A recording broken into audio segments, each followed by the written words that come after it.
Hello and welcome to the Enterprise Talk Conversation Series, a peer knowledge resource by the CXOs for the CXOs. Now to our host, Kanika Goswami. Hi and welcome to our podcast On Stage with Enterprise Thought Leaders. Today we have with us Mr.Deepen Desai. He's a global CISO and the head of security research at Zscaler. Great to have you with us today, Deepen. How are you doing? Hey, thank you, Kanika, for having me here. Oh, it's a pleasure. So a little bit about Deepen.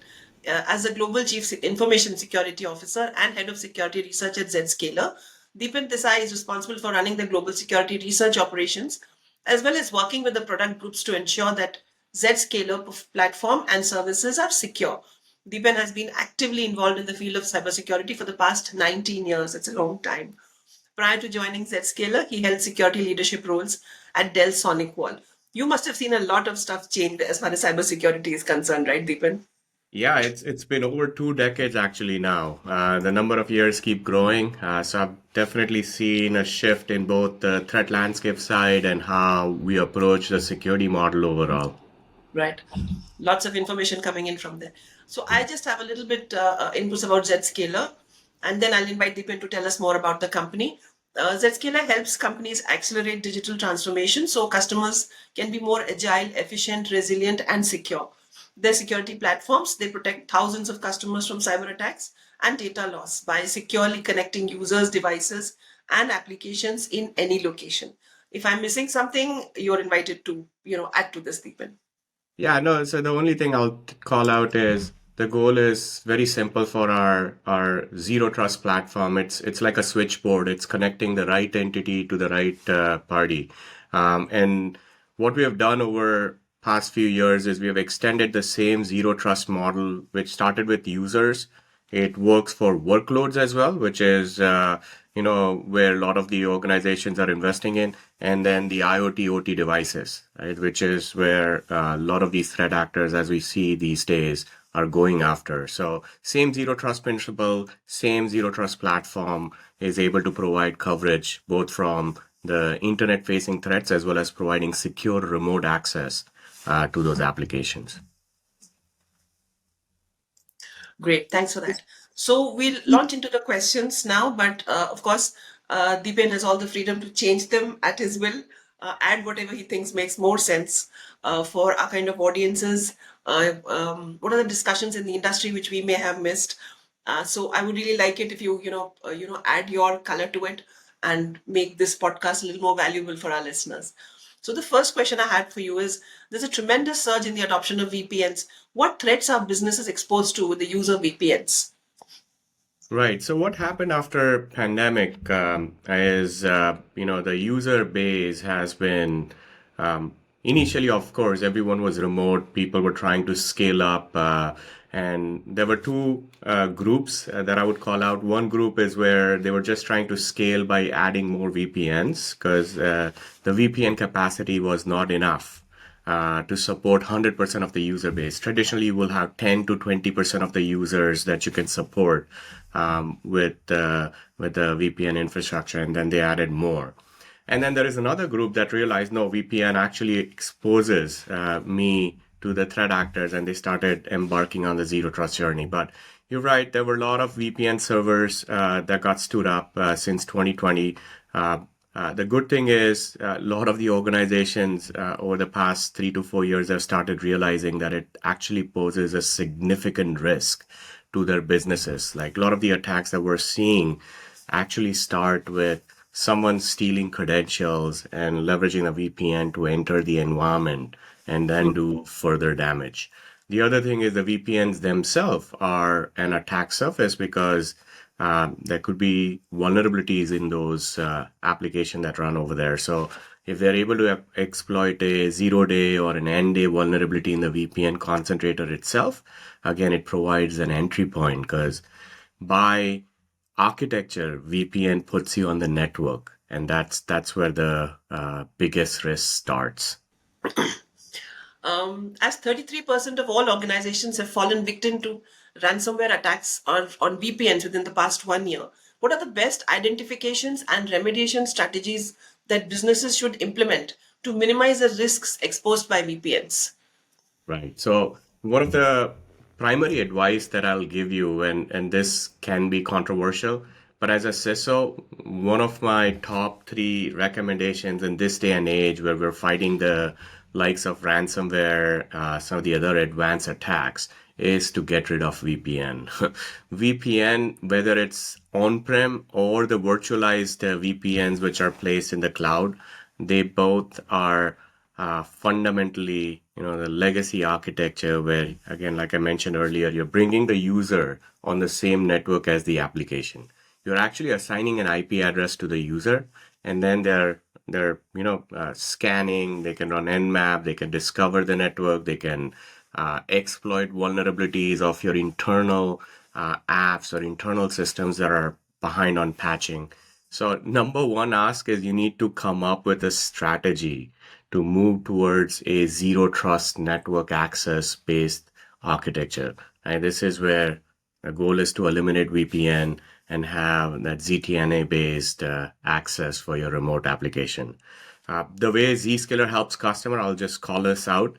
The way we are able to achieve it is we have a very lightweight connector that sits in front of your applications. These are your critical applications, all your internal applications. We're making an inside out connection to Zscaler Cloud. Your users connect to Zscaler Cloud. We authenticate them using your choice of identity provider. And then there is a mutual TLS connection that gets established, right? So the control channel is there, and then the mutual TLS channel gets established over that control channel for users who are authorized to access the application. If the user is not authorized to access the application, they will not even know that the app exists. So with this architecture, we're not bringing the user on the network. They're not able to scan and discover stuff that they're not able to discover, or they're not able to even exploit vulnerability in things that they're not even supposed to know exist. This is fundamentally what we're seeing being exploited by ransomware gangs, by even the nation state threat actors, where they're able to weaponize payloads, land inside the infrastructure using VPNs, exploit, establish org-wide persistence, and steal sensitive data. Right. There's also a huge surge in cybercrime as a service. It's a hot thing now, I believe, which offers capabilities to amateur cyber criminals. Right. Yeah. They then it allows them to accomplish sophisticated attacks. So, what strategies can businesses implement to reduce the attack surface areas in their IT infrastructure? No, that's a very good point. In fact, that is one of the primary reasons why a lot of these attacks have been fairly successful. So let's take an example, right? Cybercrime as a service has been one of the primary reason in the ransomware threat landscape. 9 out of 11 top ransomware families leverage that ransomware as a service model. We call it RAS. Phishing as well. We're seeing majority of them starting to leverage phishing as a service model. And what these as a service model offers is a full-blown platform that can be rented out by relatively low-skill threat actors that don't know even programming languages at times, but they're able to launch very, very sophisticated at-scale attacks, right? And in case of ransomware, then targeting organizations. And they have these affiliate models. So a quick description of what that means is you basically rent this infrastructure. You're conducting the attacks. You're also, obviously, it's a full supply chain model where there is a group responsible for getting the entry point, group responsible for planting the malware, and then that group sells the access to someone else, and that group is responsible for doing the end game. So in the as a service model, the money, the revenue that gets generated as a result of a successful attack is divided between the service provider, the developer, the subscriber, and the affiliates. And the distribution may vary depending on the model that a ransomware gang is offering as part of that ransomware as a service model. In fact, we have seen many such examples, even the traditional malware, and you can call it malware as a service over there. There was a stealer, information stealer that Threat Labs team just recently blogged about. They even offer things like marketing, deals, advertisements for these kind of kits, right? So it's a complete end-to-end customer service and enablement. So it's a full-blown industry. Anyways, it makes almost as much money as a white industry. So obviously. Exactly. And coming to your second part, like how can organizations defend against it? I'll keep it simple and then we can expand on it as well. But in this day and age, you need to prioritize implementing zero trust based architecture, right? The simple definition over there is you're not trusting your users. Users, machines are untrusted when they connect to your applications, when they connect to your crown jewel applications. You should not be trusting it. They could be compromised. They could have a malware infection, right? You need to always ask that question: what is my blast radius if one of my asset, whether it's user, whether it's workload, were to get compromised? So that's the fundamental of having zero trust based security. And the next question I have for you is about zero trust. So, are there any pitfalls in adopting a zero trust network architecture, which is just what we were talking about? So, what are the challenges that businesses face while implementing zero trust network architecture in their cybersecurity posture? Do you want to just continue where we left off in the Yeah. last question? Yeah, no, I think that's a fair question. Like, hey, it makes sense why the delay, right? Across the organizations, why are we not seeing everyone on it? So, look, I see it as a fundamental shift in the way you are thinking security and networking, right? We've been doing certain things certain way for decades, and zero trust does require a mind shift from the security teams, networking team, when they're trying to come up with the architecture. So our CEO actually puts it very nicely. He calls it a layer 8 problem. It's not the technology problem. The technology exists, the tooling exists. It's the convincing, the changing the culture part, convincing the folks who are actually running this, and it happens everywhere, right? So uh, that's number one. Number two is zero trust is not a flip of a switch. Now, there are technologies that enable you to do it fairly fast, but it's a journey, right? So, an example that I can give you is when you're implementing even simple thing like a user to app segmentation, right? I mentioned about how our Zscaler zero trust exchange allow you to not bring the user on the same network as the application, but which user is allowed to access which set of application, right? That's the place where the segmentation policies comes into play. Now, that's a journey, right? You need to know most of the organizations don't even know how many applications exist. Like I often see it like more than 10 times of what they thought they had internally, because that's how it is. Internally, there are a lot of those shadow IT applications, a lot of applications that you're not aware of that's sitting in your data center or your internal corporate cage. So going through that segmentation maturity where you segment off your crown jewels, then you focus on all the other application. The point I'm trying to make it's a journey that you go on, but there are ways in which you could do certain things that will significantly reduce your exposure by targeting things like I said, crown jewel application, make sure they're not accessible by all your users.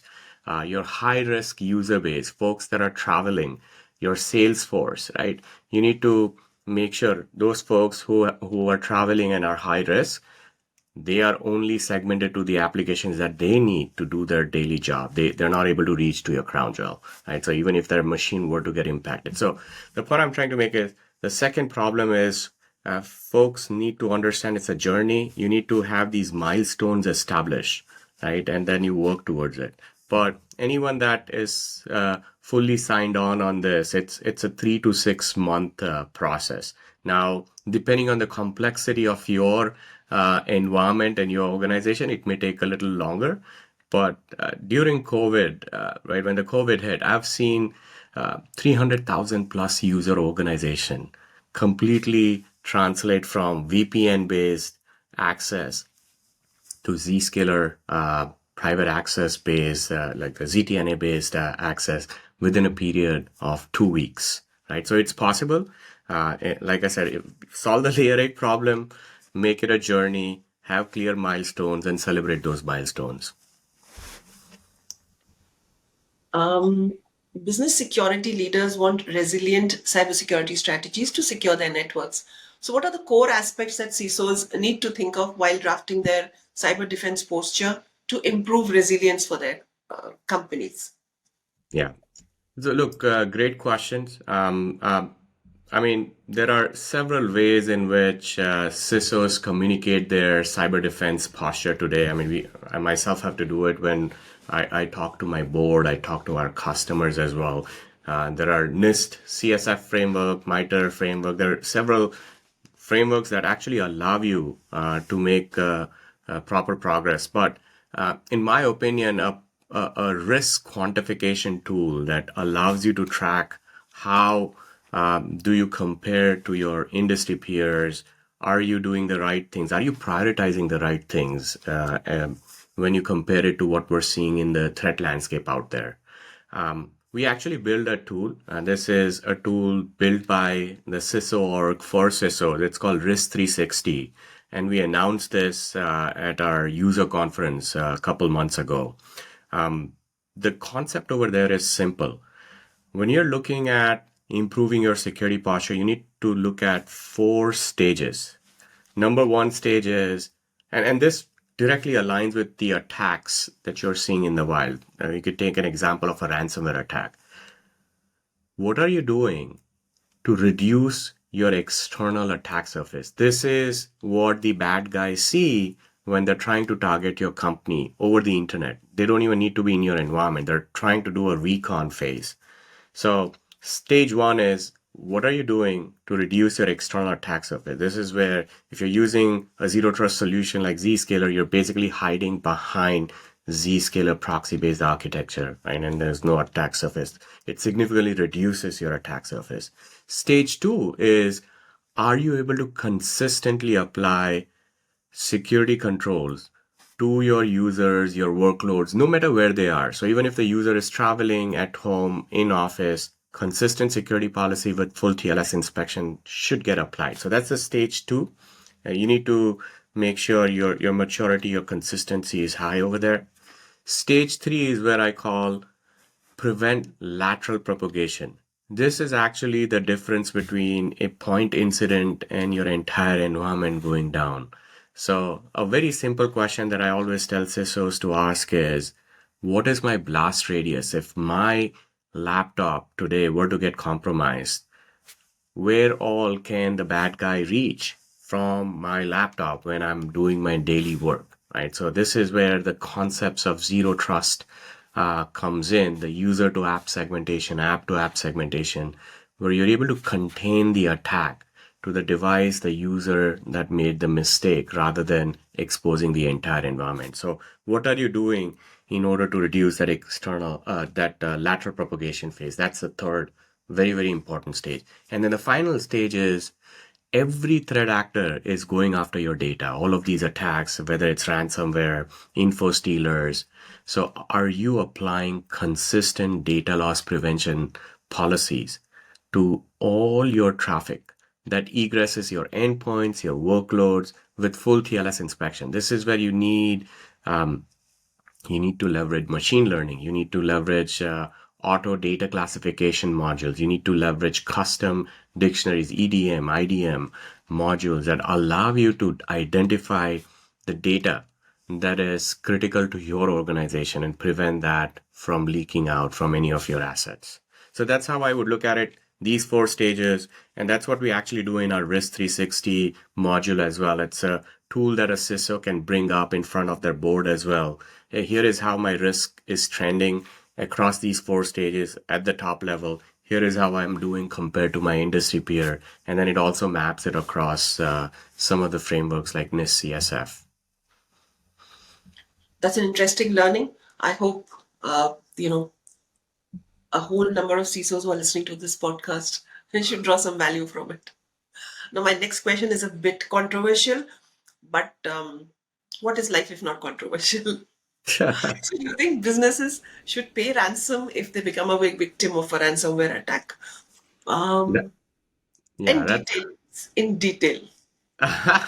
yeah, that's a very tricky question, and I can tell you, like, my team tracks several ransomware gangs.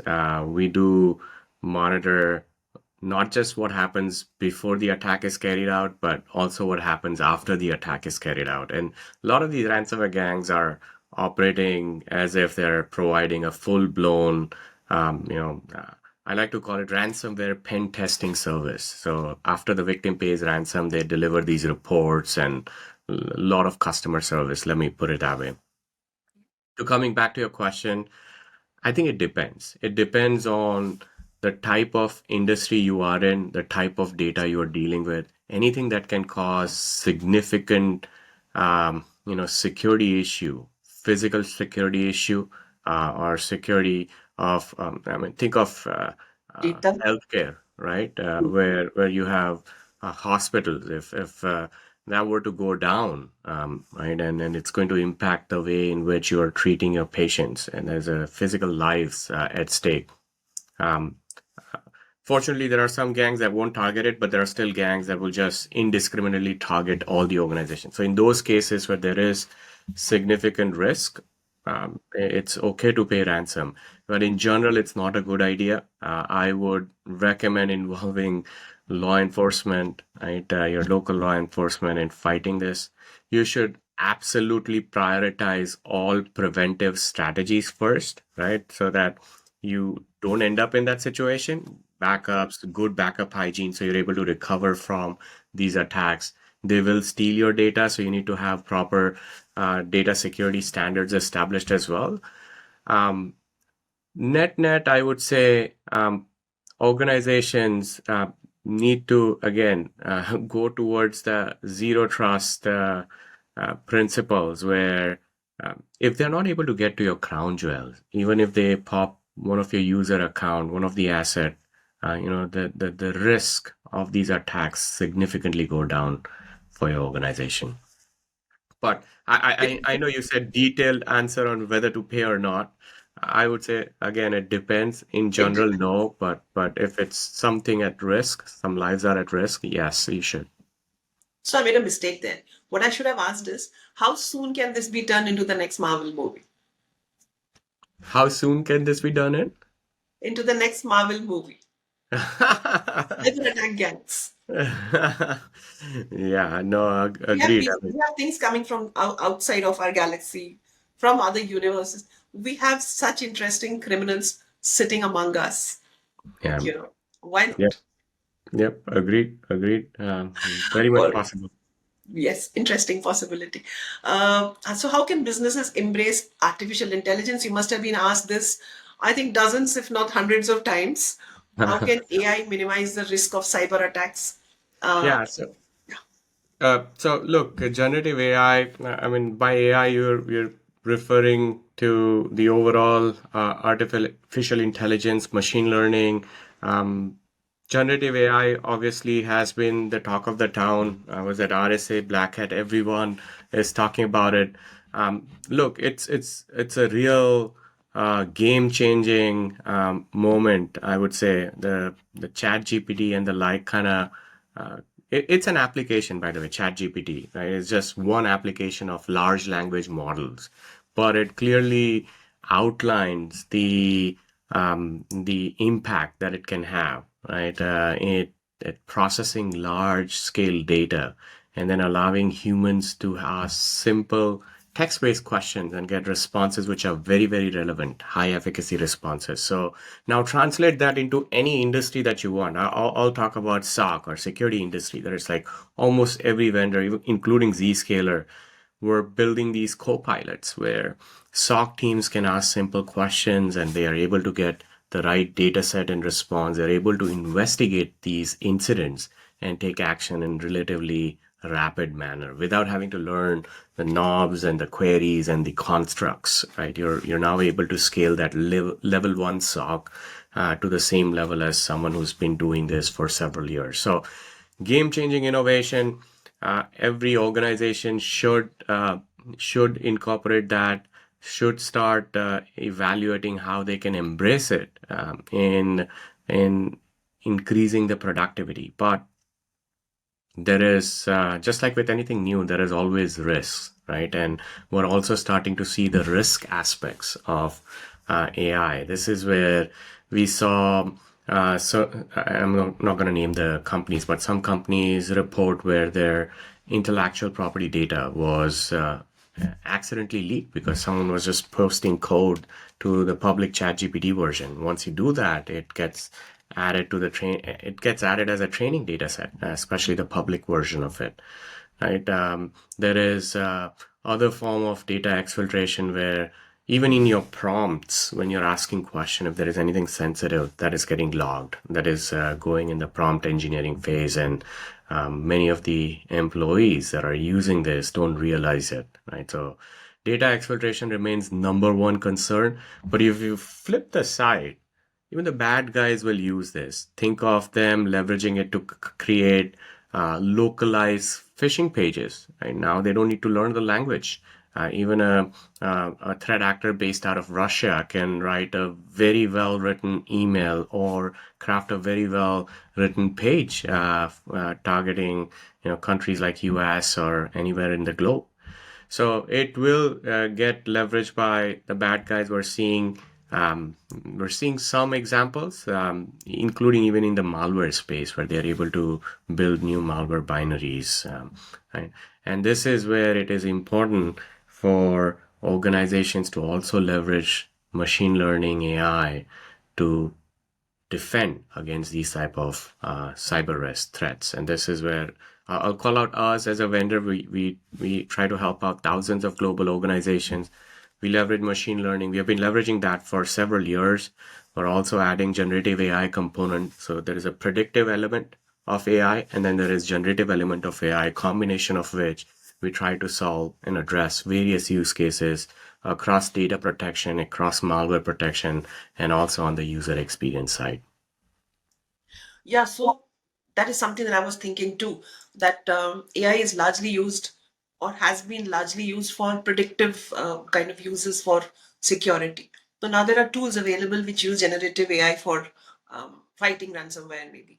And it is also there on the other side. So would you think AI plays a bigger role in preventing attacks or in mitigating attacks or It in attacking? Which one?